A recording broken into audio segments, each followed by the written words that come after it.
Salam, selamat pagi Bapak Ibu Saudara sekalian. Kita berjumpa kembali dalam Renungan Harian GP Kris Pangkal Pinang. Bersama saya Guru Injil Eber. Mari sebelum kita mendengarkan firman Tuhan, kita berdoa terlebih dahulu. Mari kita berdoa. Bapa di surga yang mengasihi kami bersyukur kepadamu di pagi hari ini.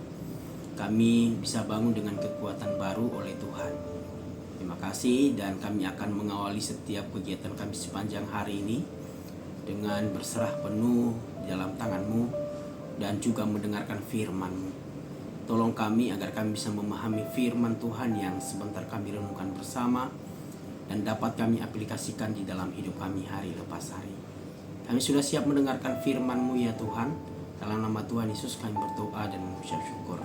Amin. Firman Tuhan hari ini terambil dari Matius pasalnya yang ke-10 ayatnya yang ke-34 sampai ayat 38. Demikianlah firman Tuhan. Jangan kamu menyangka bahwa aku datang untuk membawa damai di atas bumi. Aku datang bukan untuk membawa damai, melainkan pedang. Sebab aku datang untuk memisahkan orang dari ayahnya, anak perempuan dari ibunya, menantu perempuan dari ibu mertuanya, dan musuh orang ialah orang-orang seisi rumahnya.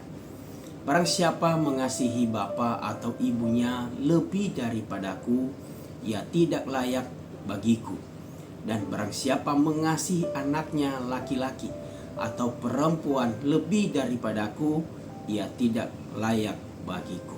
Barang siapa tidak memikul salibnya dan mengikut aku, ia tidak layak bagiku. Saudara yang dikasihi oleh Tuhan, tema kita hari ini adalah Yesus pembawa damai atau pedang. Saudara, Natal itu identik dengan Kristus pembawa damai, bukan?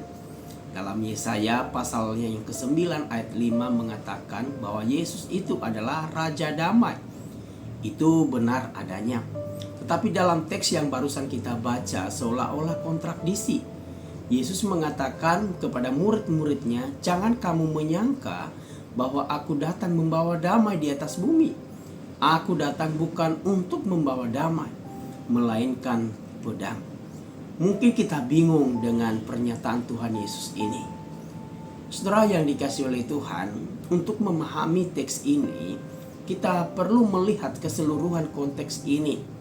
Kita melihat di mana saat Yesus mengucapkan pernyataan ini, ia sedang mengutus murid-muridnya untuk memberitakan Injil tentang kerajaan Allah.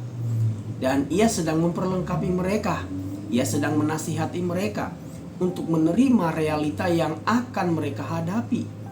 Di ayat 34 itu mengatakan, aku datang bukan untuk membawa damai. Damai yang dimaksud oleh Tuhan Yesus di sana bukan tentang identitasnya sebagai Raja Damai. Namun damai yang di ayat 34 itu bicara tentang damai yang dunia pahami. Seperti menghindari konflik, kompromi dengan keadaan, bahkan bisa saja mengorbankan kebenaran demi berdamai dan diterima oleh semua orang. Konteks firman Tuhan ini adalah di mana murid-murid itu diutus oleh Tuhan Yesus.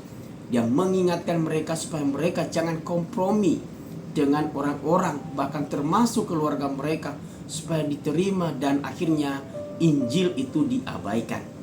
Sebab mereka pasti akan menghadapi penolakan, pasti mereka akan menghadapi konflik, mereka pasti akan menghadapi penganiayaan. Yesus menyampaikan kepada mereka, bahkan ia tidak membawa damai seperti damai yang dunia tawarkan atau damai yang dunia ajarkan. Itu semua adalah damai yang palsu. Itulah mengapa Yesus membicarakan tentang damai di sana. Kemudian Yesus berkata, ia justru membawa pedang.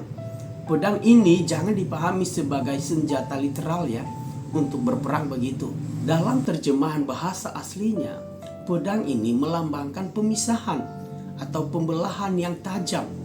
Hal ini didukung oleh ayatnya yang ke-35 dan 36 yang mengatakan, sebab aku datang untuk memisahkan orang dari ayahnya, anak perempuan dari ibunya, menantu perempuan dan ibu mertuanya, dan musuh orang ialah orang-orang seisi rumahnya. Artinya bahwa Injil itu bisa memisahkan hubungan terdekat. Sebab Injil itu menuntut pada sikap percaya atau menolak. Tidak ada area abu-abu. Dan pilihan ini seringkali menciptakan pemisahan, baik antara ayah dan anak, mertua dan menantu dan lain sebagainya. Bukankah ketika dalam keluarga ada seseorang yang mau ikut Tuhan Yesus, keluarganya itu sendirilah kadang menjadi lawan. Saudara, Injil itu menginginkan loyalitas yang tinggi, bahkan terkadang berbenturan dengan loyalitas kepada keluarga.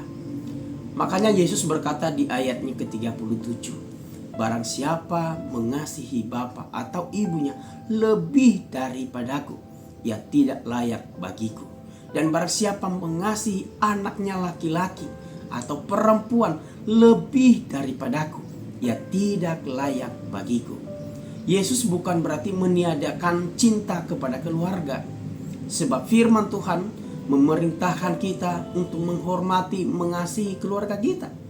Namun Yesus menolak orang yang mencintai keluarganya lebih dari cinta kepadanya. Artinya bahwa cinta kepada Kristus, cinta kepada Tuhan Yesus lebih utama dari semua cinta yang ada di dunia ini. Saudara yang dikasihi oleh Tuhan, Yesus adalah Raja Damai.